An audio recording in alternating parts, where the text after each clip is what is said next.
आज आपका यहाँ आना हुई मामूली ये मीटिंग नहीं है, ना मामूली धरना है। आपने आज इतिहास बनाया है। जिस रूप में देश में संविधान की ध्वजा उड़ रही है, लोकतंत्र की हत्या हो रही है और पूरा देश नहीं पूरी दुनिया वाच कर रही है आपको। हिंदुस्तान जहाँ पर महात्मा गांधी के सानिध्य में पंडित जवाहरलाल नेहरू, सरदार वल्लभ भाई पटेल, मौलाना अबुल कलाम आजाद जैसे नेताओं ने और डॉक्टर अम्बेडकर के संविधान ने इस देश को लोकतंत्र दिया, संविधान दिया और 75 साल तक हम लोग इस देश को एक रखे, अखंड रखे। इंदिरा गांधी जी की जान चली गई पर खालिस्तान नहीं बनने दिया। देश एक रहा, अखंड रहा, उनका सीना छल नहीं हो गया। राजीव गांधी जी पूरे उपमहाद्वीप में चाहते थे शांति रहे, वे शहीद हो गए। इतने बड़े त्याग बलिदान आजादी के जंग में भी हुए, आजादी के बाद में भी हुए। आजादी के वक्त में इन लोगों को क्या मालूम है जो आज टीका टिप्पणी करते हैं, मीर जाफिर कहते हैं। मीर जाफिर की तो ये लोग उस बिरादरी के हैं जिन्होंने आजादी जंग के अंदर अपनी उंगली भी नहीं कटाई, मुखबरी की अंग्रेजों की। आज वो अगर सत्ता में आए हैं तो ये लोकतंत्र किसने दिया देश को? जनता को माई बाप किसने बनाया? ये कांग्रेस ने बनाया, संविधान ने बनाया। ये नहीं भूलना चाहिए प्रधानमंत्री जी को। आज आप प्रधानमंत्री बने हो तो इस कारण बने हो।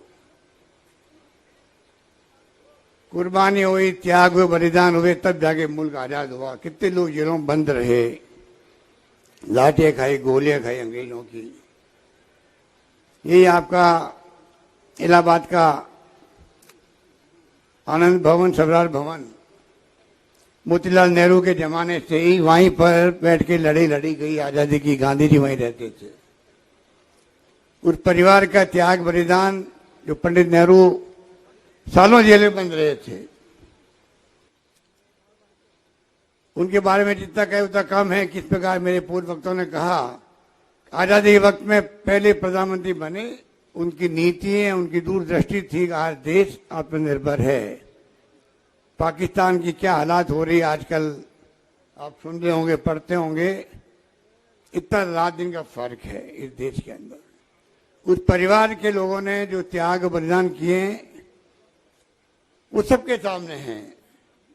उसके नौजवान साथी राहुल गांधी जो संघर्ष कर रहे हैं लगातार, और भारत जोड़ो यात्रा के बाद में यात्रा जहाँ एक मार्च से थी, पर मैसेज उनका देश भर के हर प्रदेश के हर गांव में, हर घर में गया। मुद्दे क्या थे? महंगाई का मुद्दा था। मुद्दा क्या था? बेरोजगारी का मुद्दा है, भयंकर मुद्दा है, जानते हैं हम लोग। मुद्दा क्या था? देश में प्रेम, भाईचारा, प्यार, मोहब्बत हो, वैसे रहे, हिंसा नहीं हो। और मुद्दा था अमीर और गरीब के बीच में खाई नहीं पड़े। यही मुद्दे थे। वो विपक्षी नेता थे, उन्होंने इस प्रकार से एनडीए गवर्नमेंट को चैलेंज किया कि आप इन मुद्दों पर ध्यान दो। ये मुद्दे उद्वेलित करते हैं, पब्लिक को दुखी करते हैं, लोग परेशान हो गए हैं महंगाई, बेरोजगारी सबसे, इस माहौल से। उनके सामने का अवसर था। अब वो चाहते तो इन मुद्दों पर ध्यान दे करके प्रयास करते सुधार करने का। वो तो बात कहीं गई। जब यात्रा निकल रही थी और जिस प्रकार पॉपुलरिटी बढ़ रही थी राहुल गांधी की, तभी उन्होंने षड्यंत्र कर लिया किस प्रकार इस नौजवान को, इस नेता को षड्यंत्र करके किस प्रकार कमजोर करना है। और षड्यंत्र करने का इतिहास रहा हमेशा, आप इन जानते हैं। उसी रूप में इन्होंने जिस प्रकार से खेल खेला, जवाब दे नहीं पाए। अडानी जी के ऊपर जब आरोप लगे और जो सवाल उठाए थे, आपने देखे होंगे पार्लियामेंट के अंदर।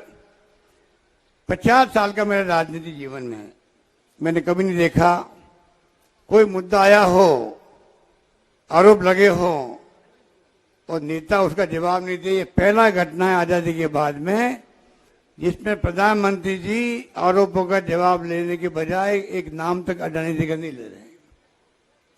इससे और शक पैदा हुआ देशवासियों को। और शक पैदा हो रहा है कि पहला प्रधानमंत्री जवाब नहीं दे रहा है जो आरोप लगाया राहुल गांधी ने। कुछ तो कहते, बात आगे बढ़ती। ये पहला किस्सा जहां पर मौन धारण किए हुए प्रधानमंत्री जी, आप समझ सकते हो, और राहुल गांधी जी पर आरोप लगाए। लंदन में आप क्या बोल के आ गए? अभी प्रमोद महाजन जी कह रहे, प्रमोद तिवारी जी कह रहे थे किस प्रकार से आपने कोरिया में, जर्मनी में क्या क्या बोले देश के बारे में। माफी तो आपको मांगनी चाहिए थी देश से, प्रधानमंत्री को माफी मांगनी चाहिए थी, और राहुल गांधी से माफी मंगवा रहे हैं। जो बातें राहुल गांधी बोल रहे हैं हिंदुस्तान के अंदर, वो बातें जगह वहां बोली। आज इंटरनेट का जमाना है, मोबाइल का जमाना है, आप हम बैठे बात कर रहे हैं, मैं बोल रहा हूं, चाहे तो दुनिया सुन सकती इसको। नई बात क्या बोली उन्होंने, तो जिस प्रकार से माहौल बनाने का प्रयास किया गया, और फिर आप देखिए उन्होंने कहा मुझे बोलने का मौका दो, मेरे ऊपर आरोप लगे, मैं खुद पार्लियामेंट में रहा हूं, नियम है पार्लियामेंट का भाई, आप कम से कम मेरे ऊपर आरोप लगाए, आपने सबने हाउस में हाउस चलने दिया, आरोप लगाए गए, मैं जवाब देना चाहता हूं। स्पीकर ने परवाह नहीं करी, वो क्या परवाह करेंगे। मोदी जी के सामने चाहे स्पीकर साहब हो, चाहे वो उपराष्ट्रपति हो, चाहे वो कोई नेता हो, जो और बना रखा है प्रधानमंत्री मोदी जी ने, उनके सामने जाके कोई बात सही कहता ही नहीं है। हिम्मत ही नहीं कहने की, साथ नहीं जुटा पा रहे मेंबर पार्लियामेंट हो या केंद्रीय मंत्री हो। इन हालातों में ये देश चल रहा है, संविधान की धज्जियां उड़ रही देश में। मैं आपको बार बार कह रहा हूं, देश की दिशा में जा रहा है, किस दिशा में जाएगा किसी को नहीं मालूम है। एक अवसर आपके सामने आया है, ये जिसके लिए बैठे हुए हैं। आज राहुल गांधी इस देश के लोगों की आवाज बन के आगे आए हैं। कल जो उन्होंने प्रेस कॉन्फ्रेंस की, अगर आप उसको सुन लेंगे यूट्यूब के अंदर, अगर आपने नहीं सुना है तो कृपा करके जाके सुन लीजिए, आपको लाइन मिल जाएगी आगे आने वाले वक्त में हमें किस दिशा में जाना है, क्या करना है, क्या चुनौती हमारे सामने हैं। उन्होंने अपनी बात कह दी, उन्होंने देश के सामने अपना एजेंडा रख दिया है कि मुझे चिंता नहीं कि मैं पार्लियामेंट के अंदर हूं या बाहर रहूं, मुझे देश ने सब कुछ दिया है, प्यार दिया है, मोहब्बत दी है, आशीर्वाद दिया है। मैं चाहूंगा देश में लोकतंत्र की रक्षा के लिए मैं रुकने वाला नहीं हूं, मैं लगातार बोलूंगा, चाहे अडानी जी हो चाहे नरेंद्र मोदी जी हो। उन्होंने हमें एक मैसेज दे दिया है, अब हमारी ड्यूटी बनती किस प्रकार से हम लोग ड्यूटी को निभाएं, पब्लिक बीच में जाएं। और मुझे खुशी है खड़गे साहब ने और वेणुगोपाल जी ने जो प्रोग्राम दिए हैं, प्रियंका जी ने, आज पूरे देश के अंदर राज्यों में जगह जगह पर धरने चल रहे हैं, लोगों में उत्साह है, कार्यकर्ताओं में जोश भर दिया राहुल जी ने कल बोल करके। अब हमारी ड्यूटी बनती है किस प्रकार से हम उनकी भावनाओं को देखते हुए आगे बढ़ाएं, और राहुल गांधी की भावना को बढ़ाएंगे तो देश बच पाएगा। राहुल गांधी ने एक मौका दे दिया है देश को भी, देशवासियों को भी, कांग्रेस जनों को भी। यही वक्त है जब आप जिस रूप में फैसले हुए हैं, कोर्ट के डिसीजन हुए हैं, निष्कासित किए गए अविलंब 24 घंटे में, एक अवसर दिया है कि हम किस प्रकार देशवासी जो खुद परेशान हैं, दुखी हैं, मैंने कहा उनकी आवाज बन के राहुल जी निकले हैं। हमारी जिम्मेदारी बनती है कि हम देशवासियों को एहसास करवा दें, हम सब आपकी भावनाओं को समझते हैं, राहुल गांधी के नेतृत्व में हम लोग आगे बढ़ेंगे, मुकाबला करेंगे, और देश में कैसे लोकतंत्र कायम रहे, मजबूत रहे, जो सपना देखा था हमारे नेताओं ने, उसमें हम सफल होंगे, ये हमारा संकल्प होना चाहिए।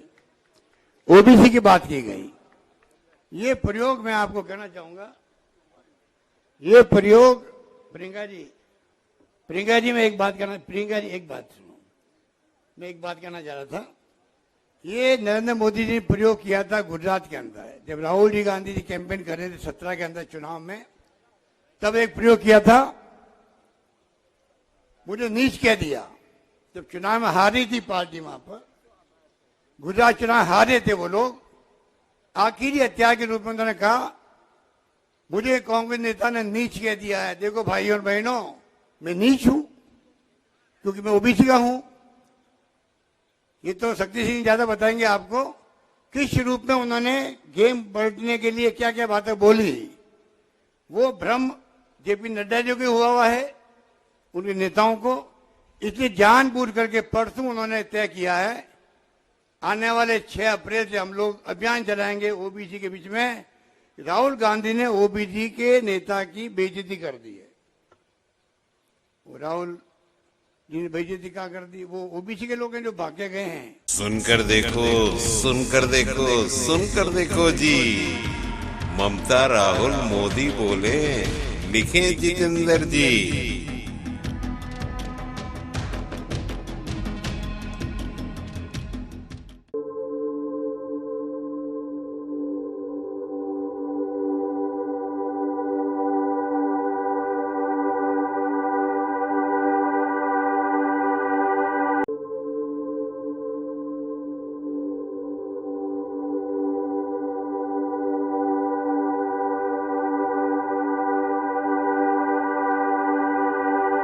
घटनाक्रम जो खबर बन गया, जिसका सरोकार है सीधा। दायित्व हमारा, आप करें वो दीदार। कार्यक्रम ऐसा जो देगा भरपूर जानकारी। देखें, सुने और पढ़ें सदीनामा रोजाना बुलेट। सदीनामा रोजाना बुलेटिन का संपादकीय विशेष। सब्सक्राइब करें, कमेंट्स करें, क्यूटी काटें और मेंबर बने यूट्यूब चैनल सदीनामा।